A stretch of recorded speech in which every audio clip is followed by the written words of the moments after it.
to the podium Lucian Camp. Thanks very much, Chairman. Good evening, everybody. Good evening. My role in the proceedings this evening is to oppose the motion. In other words, I'm going to be arguing that research does not actively promote and encourage creativity and innovation. I just want to say two things about the wording of the motion. Firstly, note it says research does not actively, not researchers. Now that distinction is going to be important later on. I draw your attention to the distinction between research and researchers. Okay. And the second thing, I do want to make it quite clear, I'm not saying it doesn't ever. I'm saying on the whole, in the generality of things, it doesn't more than it does. Okay? On the whole, I'm looking for on the whole though. I'm not saying research has never encouraged creativity and innovation. That would be a kind of extreme position, far be it from me to take an extreme position. Right, now before I get into my main argument, I just got to make a short preamble. I just want to take a moment or two to say to you what wonderfully talented, lovely, important, attractive, intelligent and thoroughly wonderful people I do think that researchers are. I also how much has Judy said to you, bribed you to say that? To the enormously positive impact that research plays in the workings of our world.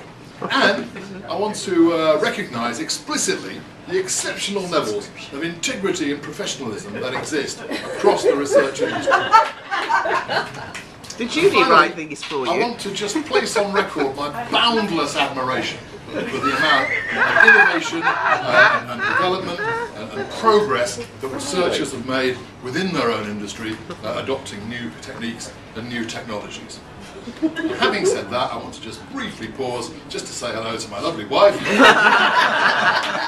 who is a market researcher, and who I have to travel home with later on this week. Well, I think I do anyway. So I just want to say that. So, and I want to make it clear on that basis that you can think of me as a friend of research. I like research, I use a lot of research. Whenever I need to demonstrate anything that I believe and my client doesn't, the first thing I do is to call up some research that supports my case.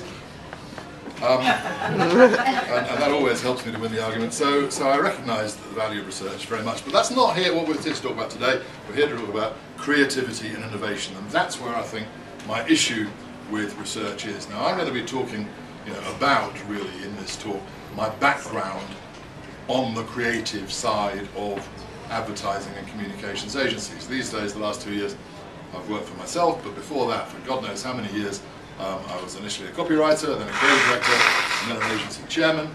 So I'll be drawing on my experience in agencies in what I have to say. And that's where my experience comes from. So let's get on with it. First of all, I'm going to start by asking you a question.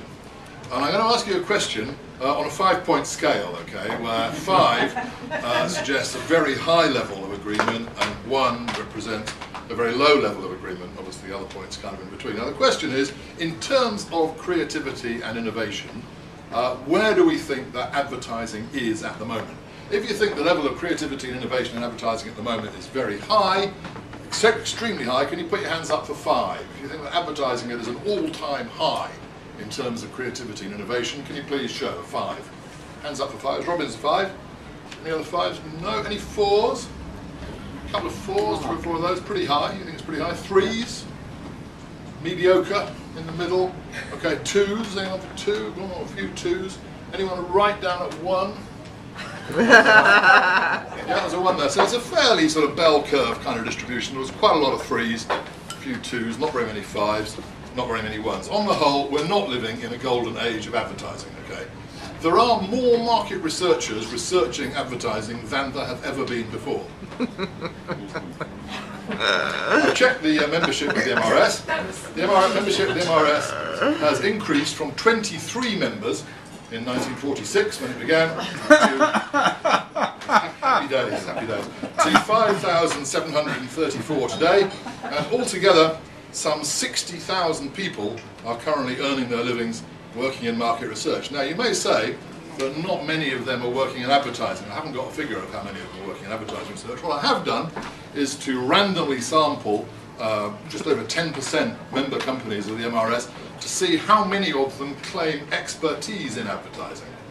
And the answer is that of my random sample of 35 companies, 31 claim to be experts in advertising. So I think that we can say a large majority of market research companies specialise in researching advertising and therefore presumably must do a proportion of it.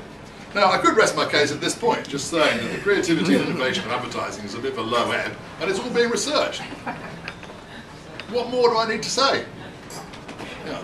That's a correlation, not a cause. I could rest my case, but I thought that some smart ass would say that's a correlation. So, well done. So I thought I'd probably better go on a bit from that sort of high level point that I want to make. And just one other piece of research I did, I identified 50 creative contacts on my LinkedIn and emailed them, asking them on a 5-point scale to vote for the creativity and innovation of market research, and I only got 3 out of 50, giving a 4 or a 5. So there's either a reality problem or there's certainly, as sure as hell, a perception problem, because 47 out of my 50 creatives on my LinkedIn rate the creativity and whatever the other thing was. Innovation of market research as a 1 or a 2. So there's obviously a bit of a problem there. Why is this? Well, I think that it's for some old reasons that we largely know about, which I'll go through very quickly, and maybe a couple of new reasons as well, which I'll dwell on for a little bit longer. I think I might even have got one slightly new take on the old reasons. And what I want to say as I get into my reasons is that what I'm going to talk about in the next few minutes is not largely an issue that is solely to do with researchers. Okay? It's to do with a process in which advertising is developed and researched, in which researchers clearly play a major part, but the rest of us do too, and it's the process of research, not the actions of researchers, that I think are causing our problems. Okay, that's that distinction I was talking about earlier. My first point, and I think it's not a point that's made very often, but I think it's quite important, is that by definition, advertising or other creative ideas that are researched in an unfinished state. You know, you don't research finished stuff, that's a bit pointless because it's finished. You research unfinished stuff. And by definition, because it's unfinished stuff, whatever it is, it's drawings, it's animatics, it's roughs, it's steelomatics, whatever it is, it's mood boards, whatever, it's quite hard for consumers to understand it. Because it's not finished, they've got to use their imagination and so on. To help them to understand it, we will often use reference points of one sort or another. A famous piece of music, a well-known actor, the voiceover is going to be by so-and-so, it's going to be shot a bit like that scene in such and such a film. You know, we'll use reference points to explain what we're intending in the finished piece of work. By definition, as soon as we're using reference points like that, we're not producing, you know, an original or innovative piece of work. We're producing a piece of work that relates to a lot of other work that already exists and which we're explaining to people in terms that they are already familiar with. And I can tell you from a great deal of research experience that if you research one commercial which is like a scene out of such and such a movie and another commercial which involves a lot of very experimental, I don't know, sort of cinematography and special effects and so on, stuff people have never seen before, they'll get the former a lot better than they'll get the latter. And I'll go further, and I'll say that when you're in an agency and you're in a pitch situation and you know that the client is going to use research to help choose the winner, you know what kind of execution to write to research well. You know, I can tell you exactly what kind of execution to write to research well, and it's a very conventional one with a load of reference points in it. So the fact that I'm going into a research process and I want to win, turns me immediately towards doing a piece of work that we've seen before. So I think that that's a really important point, that the unfinished nature of research means that research stimulus material means that the winning entries are more likely to be ones with familiar reference points. I hadn't really thought about that before, but I think it's true. Okay, the other thing is, in the development process, creative gets 6 days, research gets 6 weeks. We get 6 days to write the ads, you get 6 weeks to research them. That doesn't help. I think you now get 5 weeks. 4. Or 4. Lucky. 4 days. But in that case, we get 4 days. I've been consistently gobsmacked by how much longer it takes to show the stuff to the housewives in Ruislip than it does to write it in the first place. And that is not good for sort of leading edge creativity. It takes a while to get to that. Next point, not your fault, probably my fault, but stimulus material is usually rubbish. It hasn't been thought about. Partly that's because it's been produced too quickly. The client didn't approve the bloody commercial until yesterday, and he was making changes yesterday evening. So that doesn't help. But stimulus material is usually terrible. And you can look at it and you can say, they're not going to like that, they're not going to understand that. But you know, we still research it. A lot of it's because it's been produced too quickly, but it's still rubbish. I still think that particularly in groups, which I suppose is still what we think of first and foremost for this kind of research, that we still don't fully understand the kind of research effects that take place in those groups. And there are issues that we consistently underestimate, of which probably impact and branding are the two biggest ones, and there are things that we kind of overestimate, which is, you know, minor executional issues. And I think that, you know, finally, you know, I don't see the compelling evidence that says, on the whole, researched work works better than unresearched work. If I saw, you know, a paper that said, on the whole, that's the case, I might take a different view. So let's just quickly imagine the scene. An agency's writing scripts for a new campaign. They've got a week or two to do it, to get them agreed by the client and to develop the stimulus material for the ideas that are going to go into research. The researchers then got their 6 weeks, or maybe 5, or maybe 4, to do their thing. With a couple of days to go before the groups start, the client finally buys 2 or 3 different ideas. One is a very familiar, straightforward storytelling script with a couple of well-known actors in it. One's a fairly weird and wonderful thing with lots of special effects. The agency briefs the studio with 2 days to go to produce the stimulus material. They do a pretty good job on the storytelling one, a terrible job on the other one, which they never really understood. We send the stimulus material around by bike to the research company because there isn't time for a meeting. The research company looks at the stimulus material, doesn't really understand the second script, so it understands the first one pretty well, but, you know, we're in Ruislip tonight, so hey-ho, not much time to talk about it. Research company takes the 2 scripts into the groups, shows the first one pretty coherently and cohesively, makes a bit of a pig's breakfast of the second one, the audio breaks down, doesn't work on the laptop, so the clients can't hear the soundtrack, so the researcher tries to act it out and does the best that they can, and comes back to the debrief to explain to a very risk-averse client who was a bit dodgy about the second idea anyway, right, which one's going to win? The first. Which one is going to win? I mean, you know, that is a question that I would put to you.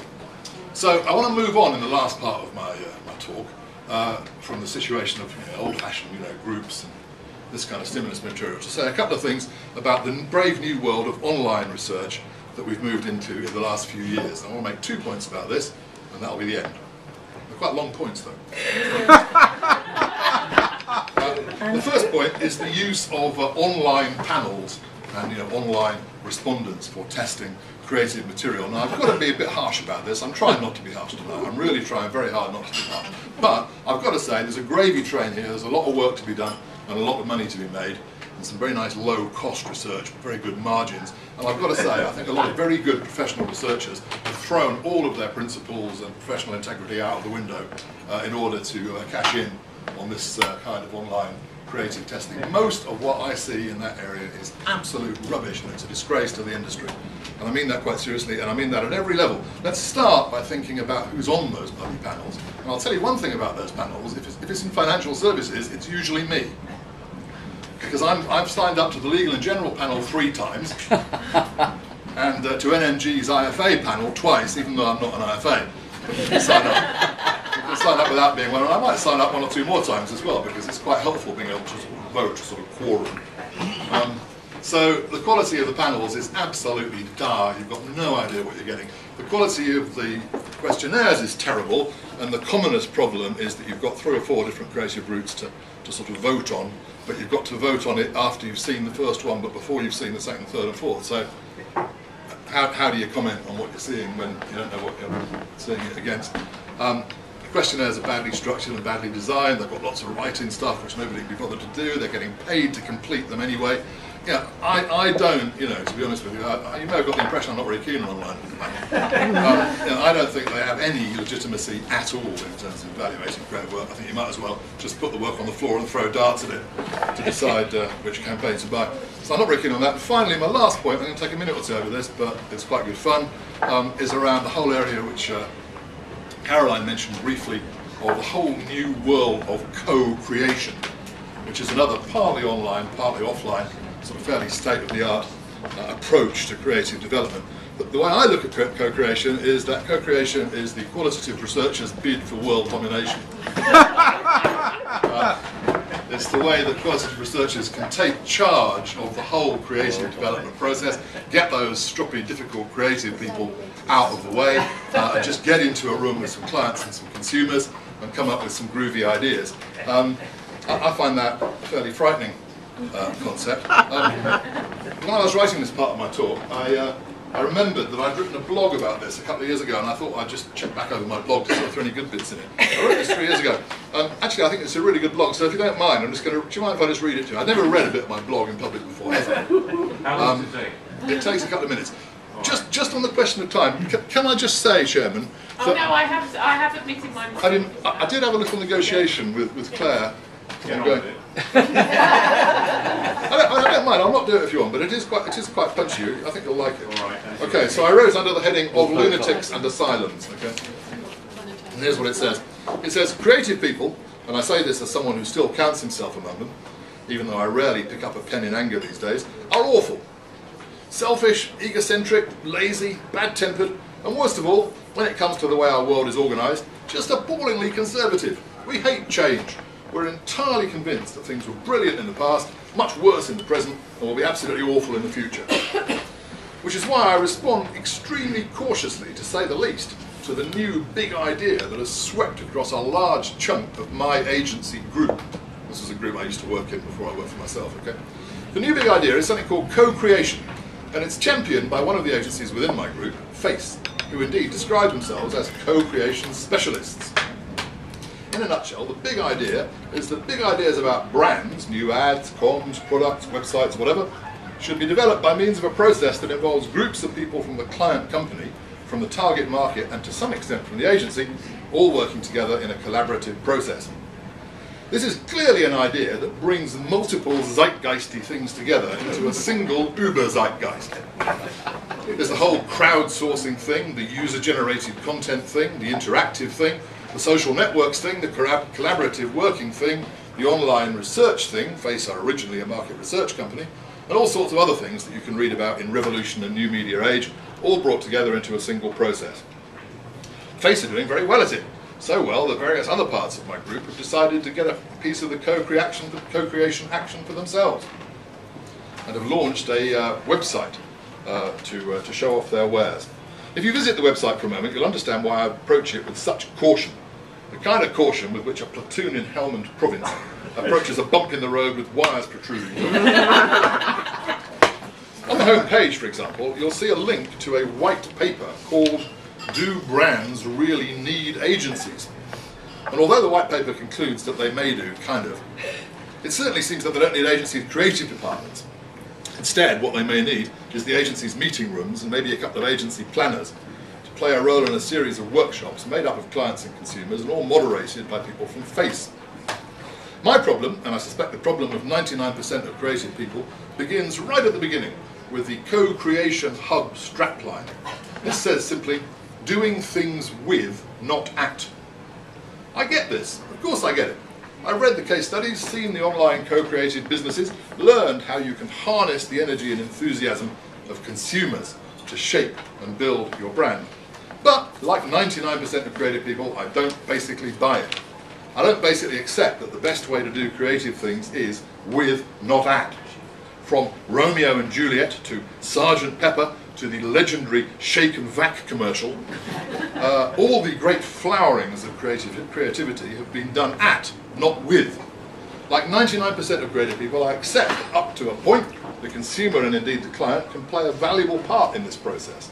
We need to listen to them, engage with them, understand them. But there comes a point when you have to send all these people away, close the door, wrap a towel around your head, And either on your own or with a trusted partner, stay in that room until inspiration strikes. Nearly finished, nearly finished.